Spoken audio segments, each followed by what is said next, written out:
कभी कभी घर के पुराने स्टोर रूम में घुसकर पुरानी चीजें खंगालने में बहुत आनंद महसूस होता है। आपने कभी ऐसा किया है या नहीं, मैं नहीं जानता, मगर मैं इस आनंद से भली भांति वाकिफ हूं। इंसान की यही नियति है कि वो नई चीजों के शौक में पुरानी चीजें अक्सर भूल जाया करता है। मगर कई बार हम कई अहम और जरूरी चीजों को जाने अनजाने स्टोर में फेंक दिया करते हैं। इसलिए बहुत शुक्रगुजार हूं डिस्ट्रिक्ट कल्चर काउंसिल और भाषा संस्कृति विभाग का, जिन्होंने मुझे भाषा साहित्य के स्टोर में घुसकर टांकरी लिपि जैसे अहम दस्तावेजों को खंगालने का मौका दिया है। मैं जानता हूं आप क्या सोच रहे हैं, आखिर ये टांकरी है क्या? सच कहूं तो अभी तक मैं खुद अच्छे से नहीं जानता, मगर आज किस्मत ने मौका दिया है, तो आइए आज मिलकर खंगालते हैं और जानने की कोशिश करते हैं।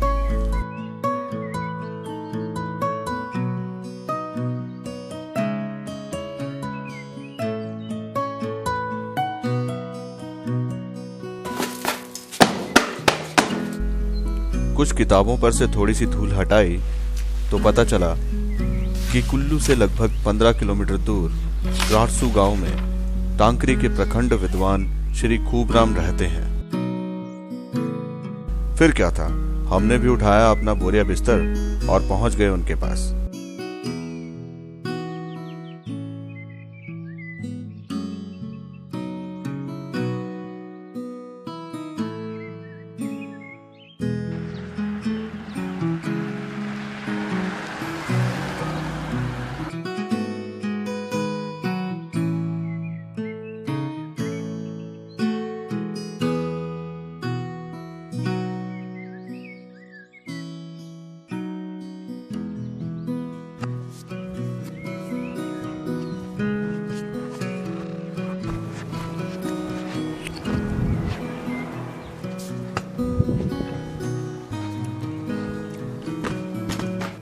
आगत मंत्री यो कहे, ये पुस्तक हमको दे, जो चाहे सो मांग ले, सुनंद सिर खे।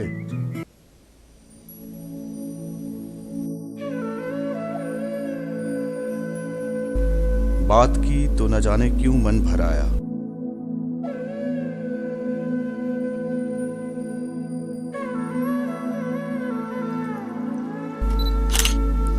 पता चला कि ताउम्र सिर्फ और सिर्फ टांकरी के संरक्षण और संवर्धन में संघर्षरत रहे खूबराम जी को सरकार या हमारे समाज द्वारा कोई विशेष प्रोत्साहन नहीं मिला है। आज 90 साल की उम्र में जब वो ठीक से बोल और समझ भी नहीं सकते, उनके अंतर्मन में झांकें तो एक ही आवाज सुनाई पड़ती है कि टांकरी के वजूद को मिटने से बचा लिया जाए।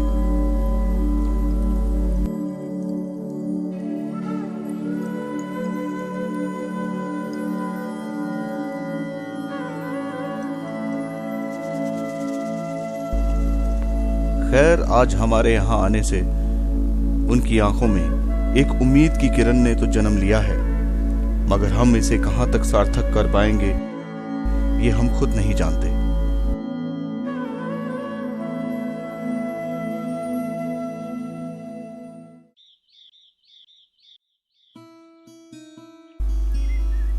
अब ये खोज मेरे लिए और भी ज्यादा अहम हो गई थी, इसलिए मैंने सबसे पहले उन्हीं के जीवन को माध्यम बनाकर इसके इतिहास और महत्वता को खोजने की कोशिश की।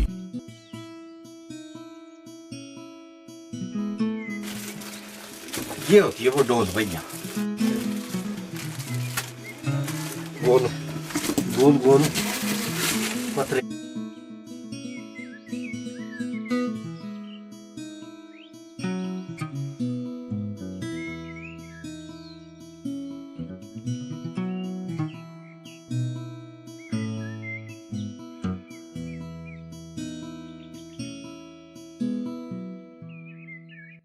एक किताब मेरे नाना की थी, सन 1900 में लिखी हुई। तो वो थी, ये क्या नाम है,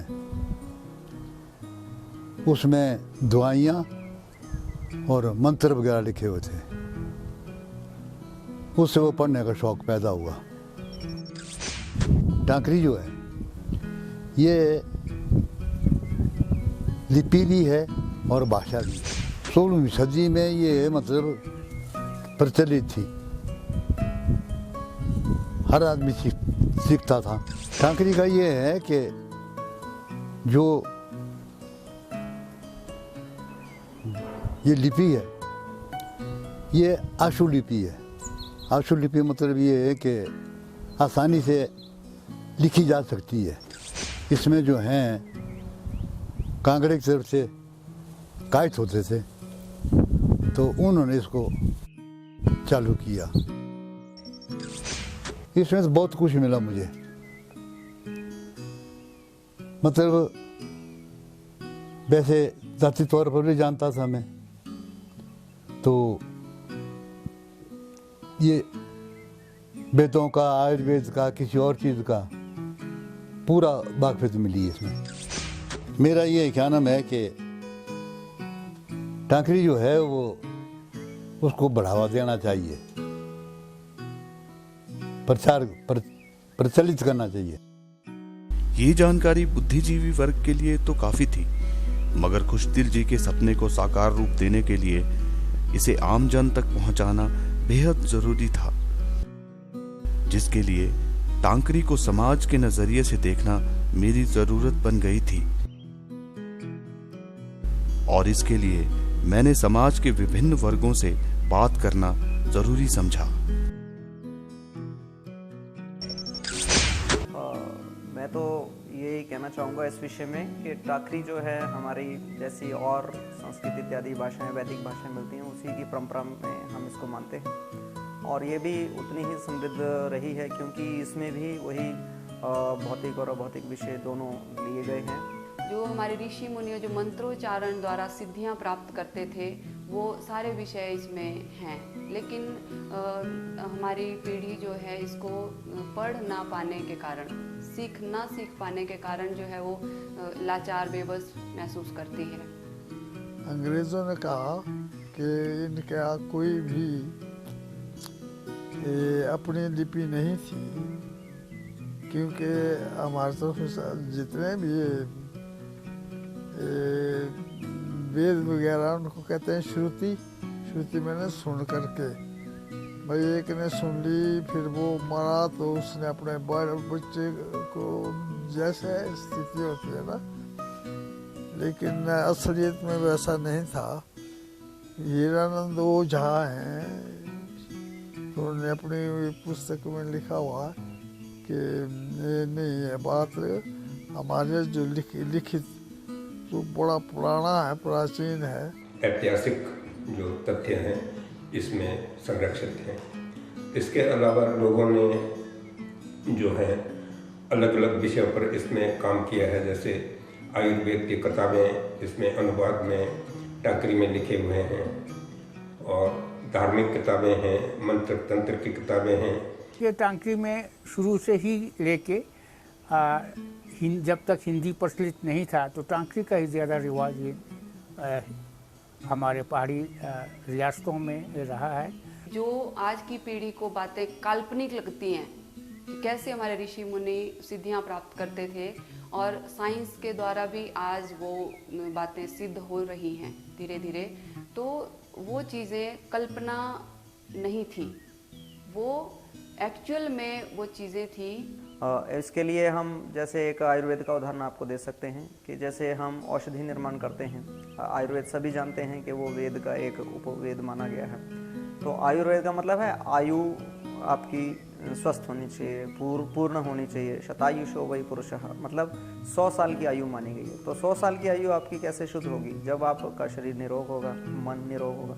तो उन सब उपायों को पूर्ति करने के लिए ही ऋषियों ने ये मंत्र शास्त्र का भी निर्माण किया है। तो उस मंत्र शास्त्र में हम देखते हैं कि उसका जब आप जप करोगे, उसका जप करने के साथ उन मंत्रों के साथ वो जो है उसकी जो हम जिसको आज की भाषा में साउंड वाइब्रेशन कहते हैं, और प्राचीन भाषा में जिसको हम शब्द का स्पंदन कहते हैं, वो स्पंदन उसमें प्रतिफलित हो जाते हैं, ट्रांसफ़र हो जाते हैं, स्थानांतरित हो जाते हैं, और उन्हीं का प्रभाव जो है उसके वो देवताओं का भी उस मंत्र के साथ उस औषधि में चला जाता है। और इसलिए वो औषधियाँ जो हैं बड़ी बलपूर्वक और कार्यकारी होती थी। उनका प्रभाव भी अमोघ, शब्द हमने सुना है, सभी जानते हैं, अमोघ प्रभाव होता था उनका। किसी विषय को जितना कुरेदो जिज्ञासा उतनी ही अधिक बढ़ती जाती है। इन गुणीजनों से मैंने टांकरी का बाहरी ज्ञान तो प्राप्त कर लिया, लेकिन अब मुझे तलाश थी एक ऐसे व्यक्ति की जो मेरे अंदर उत्पन्न इस ज्ञान के अधूरेपन को पूर्ण कर सके। इसी दौरान हमें पता चला कि कुल्लू की सराज घाटी में टांकरी लगभग अभी तक प्रयोग होती रही है। इसलिए हमने सराज घाटी की तरफ रुख किया और लोगों से जानकारी लेते लेते सराज के एक दूर दराज क्षेत्र शांगड़ पहुंच गए।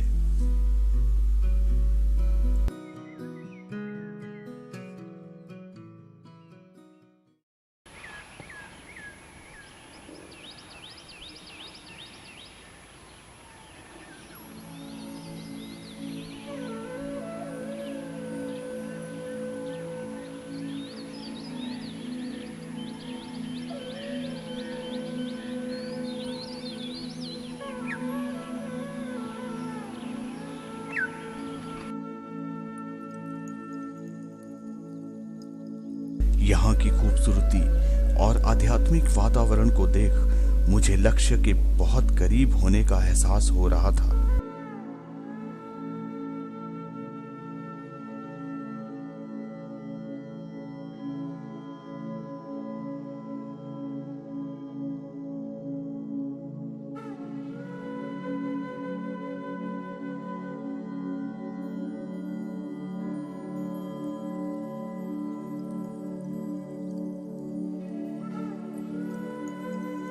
यहाँ पहुंचते ही हमारी मुलाकात मास्टर गिरधारी लाल भारद्वाज से हुई।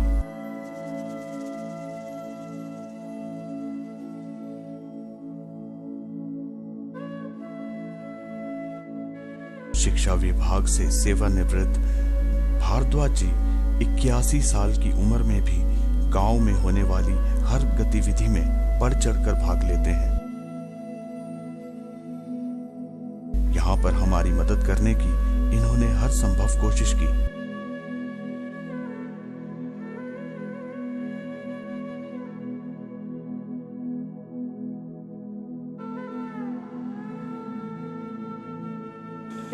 मैं तो टांकरी के बारे में उतना नहीं जानता हूँ, नहीं है।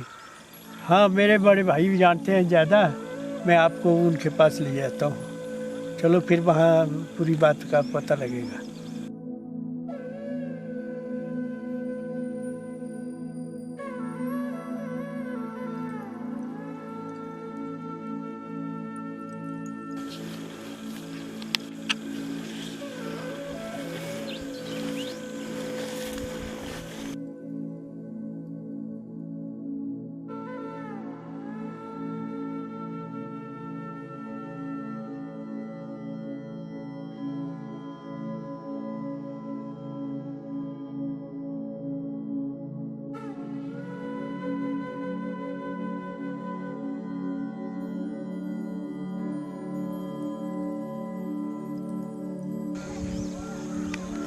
की जरूरत है। 95 वर्ष के उत्तम चंद जी देवता शंखचूल के प्रधान कारदार हैं। इन्हें मिलते ही हमारी उम्मीदों ने एक गहरी उड़ान भर ली थी।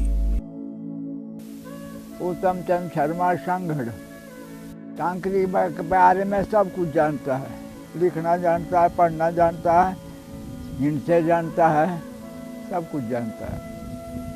परंतु आपको क्या बताऊं मैं, आजकल की सोसाइटी से अलग हो ना। आजकल पढ़ते हैं ना आ ई। उस वक्त पढ़ते थे ओम, ओ म, सीरी, एक अंग, दो छेद, सी, ध, म, आ, कने क, शरिये की, ब्यारिये की, लइये के, दलइये कई, होड़े को, धनोड़े कऊ, अंकुर बिंदे कांद बिंदे कऊ, अंकुर को भ्रेंकड़े का, ओ री लीली, ए आई ओ औ अंग आ। भाषांतर थे ना उस वक्त ऐसे ही एक पत्री बनती थी जैसा टीप बनता है ना आजकल, उस पत्री में लिखा जाता था दिनमान। पत्री 7 हाथ लंबी होती थी। जब 7 हाथ वो दोनों तरफ से लिखा जाती थी कि भद्रा क्या चीज है, बार कौन आज है, तिथि कौन आज है जी, पक्ष कौन आज है, ये समाचार लिखा जाता था। घर गिनना कैसा होता है, गृह प्रवेश तो हुआ ना, वो किस तरह गिना जाता है। बाकी बातें जो थी सारी जुबानी थी, जुबानी याद करना के इतवार है, सोमवार है, मंगल है, बुध है, गुरु है, शुक्र है, शनि है, राहु है, केतु है जी। इस तरह से सर्व बातें याद करनी है। राशि जो गणित होती है ना जी, 12 राशि, आला मेघ उबा ब्रिग का चामी डहा करगट मोटा सिंह पाठा कान राती तो नाजा बीची बो बादान जा खामा कर गोसाकुम दाती मीन। ये वो 12 हैं, 12 राशि। इसी में से नाम निकला जाता है, इसी में बाहर निकला जाता है जी। अब कितना बताऊं मैं आपको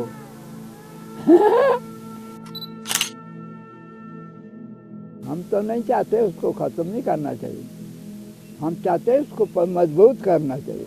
परंतु करे क्या, हम कम हैं, आप ज्यादा हैं।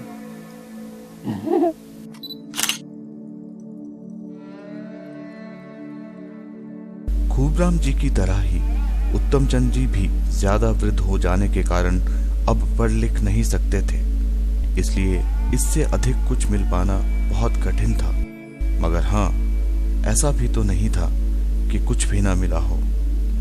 कम से कम उच्चारण और कुछ अनसुने शब्दों को हम कैमरा में कैद कर चुके थे।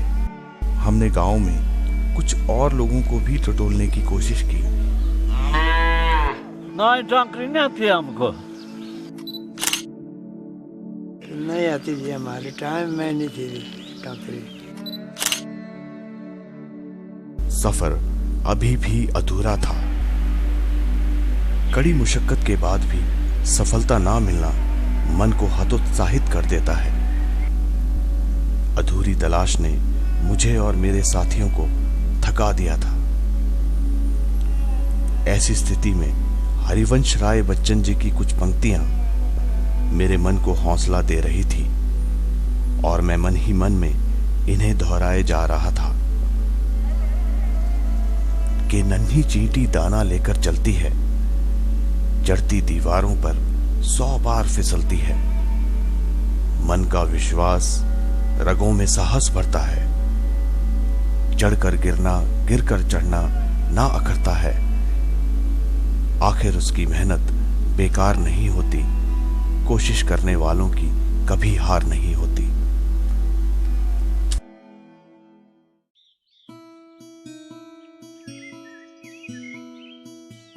मनुष्य अगर दिल से ढूंढे तो भगवान भी मिल जाते हैं। ऐसा ही कुछ हमारे साथ भी हुआ जब हमने YouTube पर टांकरी सर्च किया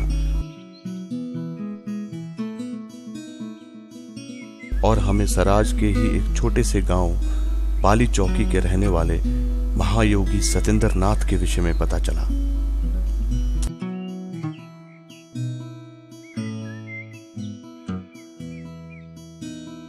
प्रणाम, ओम नमः शिवाय। कौलांतक संप्रदाय के कौलाचार्यों ने, कौल योगियों ने, सिद्धनाथ योगियों ने अपनी विद्याओं को अपने साधकों तक गोपनीय माध्यम से पहुंचाने के लिए कुछ रहस्य धर्मी भाषाओं और लिपियों का चयन किया। उन्हीं लिपियों में से एक प्रमुख लिपि जो अभी तक प्रचलित रही, जिसको महर्षि टांकर ने प्रारंभ करके जन जन तक पहुंचाया और ये लिपि कौलांतक पीठ की प्रमुख लिपि भी कहलाई। टांकरी लिपि न केवल टांकरी, सभी लिपियां शिव के द्वारा प्रदत्त हैं, लेकिन टांकरी लिपि को इसलिए अहम माना गया क्योंकि ये आम विद्यार्थियों को और आम समाज को, आम ग्रामीण जनजीवन से जुड़े व्यक्तियों को सिखाई गई। ऐसे नहीं कर सकते कि आपको एक वर्णमाला का चार्ट दे दिया जाए और आप शुरू से पढ़ें अ अनार, आ आम, इ इमली, इस तरह से नहीं चलेगा। इसकी पद्धति है, क्योंकि अध्यात्म से जुड़ी भाषा है, इसे आपको आध्यात्मिक तौर तरीकों से ही समझना होगा। तो इस लिपि की शुरुआत कैसे की जाती है, इसकी एक विधि है। इससे पहले कि वर्णमाला को भी पढ़ना शुरू किया जाए, एक मंत्र इसका होता है।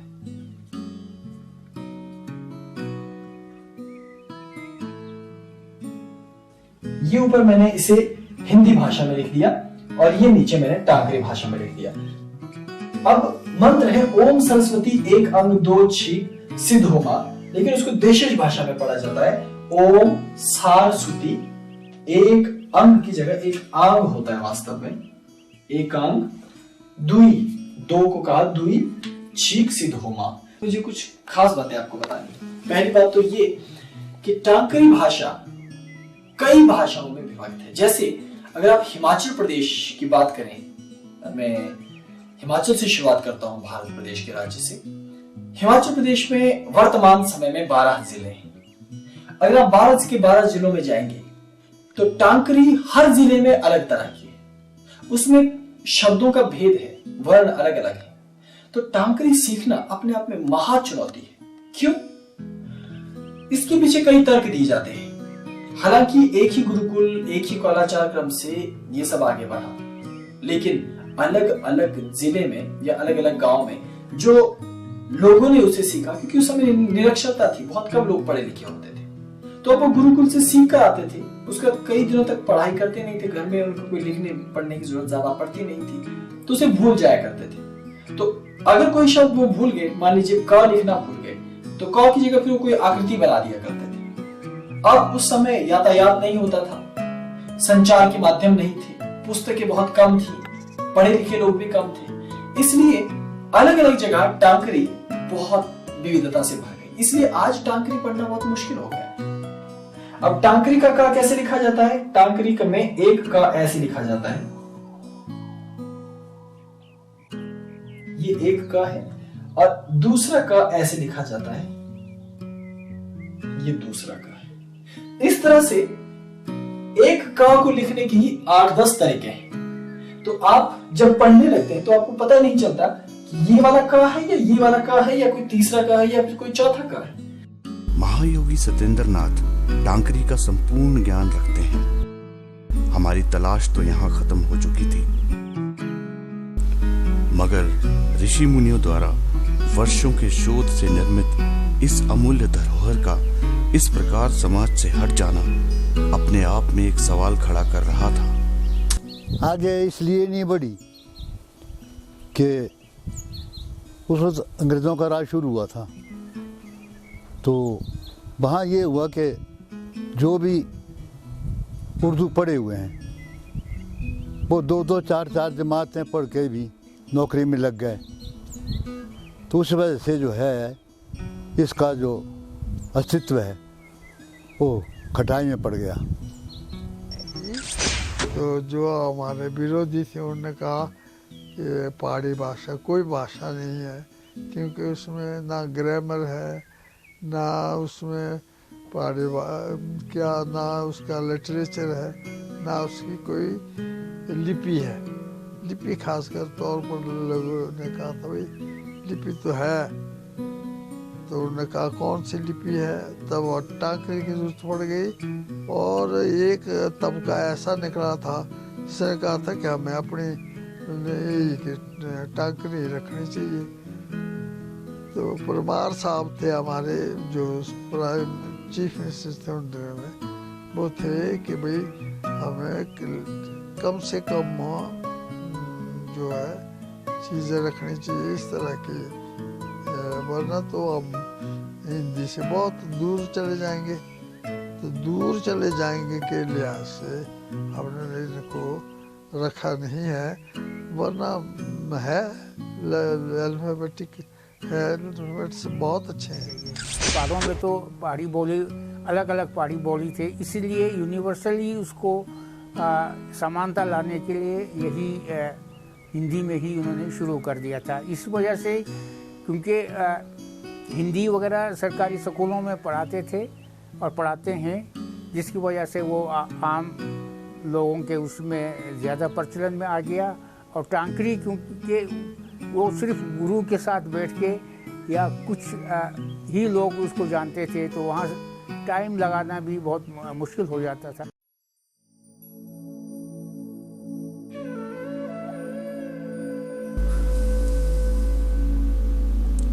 पूरा जीवन समाज को समर्पित कर खुशदिल जी ने टांकरी को उस पीढ़ी से इस पीढ़ी तक पहुंचाने में जिस प्रकार सेतु बनकर संघर्ष किया है, वो राम सेतु बनाने से कम नहीं है।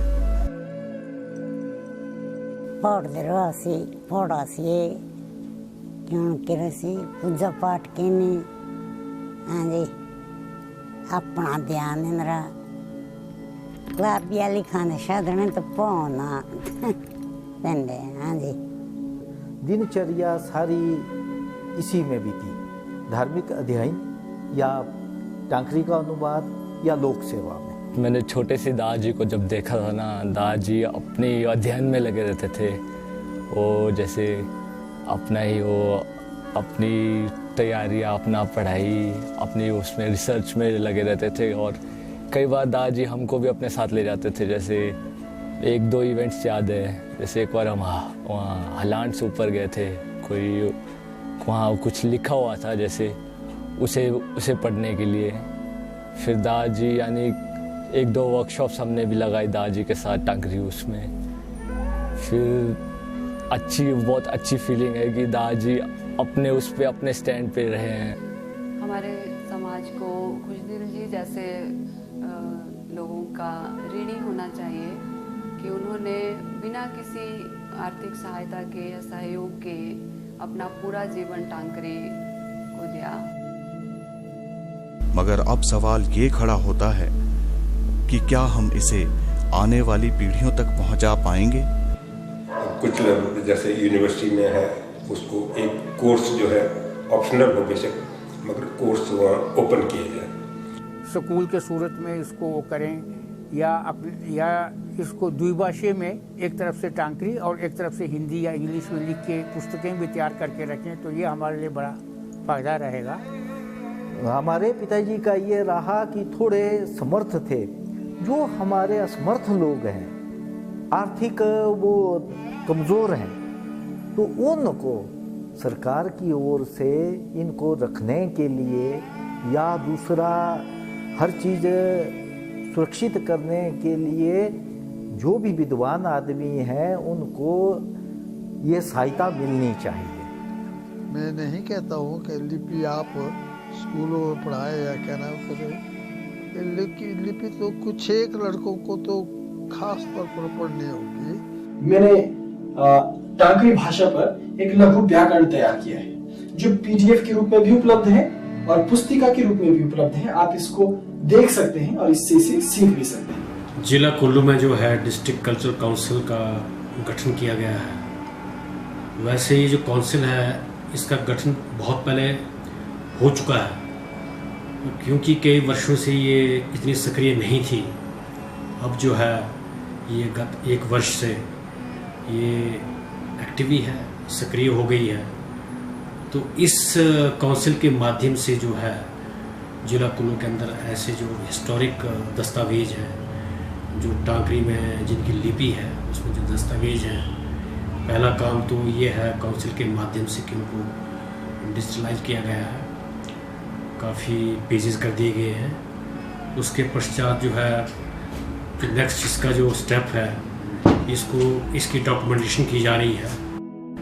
डॉक्यूमेंट्री को तैयार करने का मकसद उद्देश्य यही है कि इसकी सही जानकारी जो यहाँ के आम लोग जनमानस है, जो आज की जनरेशन है, स्कूल के बच्चे हैं, उनको मिले, इसका पूरा मैसेज जाए, ताकि जो है उस वक्त जो लोगों की जो लिखा हुआ था आज के परिप्रेक्ष्य में, आज के हालात में, जो आज की जनरेशन है, उसको भी इसकी सही जानकारी मिल सके। सपने तो सभी देखते हैं, और क्यों ना देखें, ये एक अच्छी बात है। मगर दूसरों के लिए सपने देखना बहुत बड़ी बात है। खुशदिल जी का भी एक सपना है कि कुल्लू में टांकरी के लिए संग्रहालय की स्थापना हो, जहां लोग टांकरी को न सिर्फ देखें बल्कि सीख भी सकें। आज थोड़ा असहाय महसूस कर रहा हूं, क्योंकि कोई भी अकेला इसे पूरा करने में समर्थ नहीं है, मगर आशा करता हूं कि आने वाले समय में समाज इसे अहमियत देगा। समय किसी का इंतजार नहीं करता, इसलिए आइए अपनी बिखरी हुई विरासत को संजो लें, इससे पहले कि वक्त चला जाए।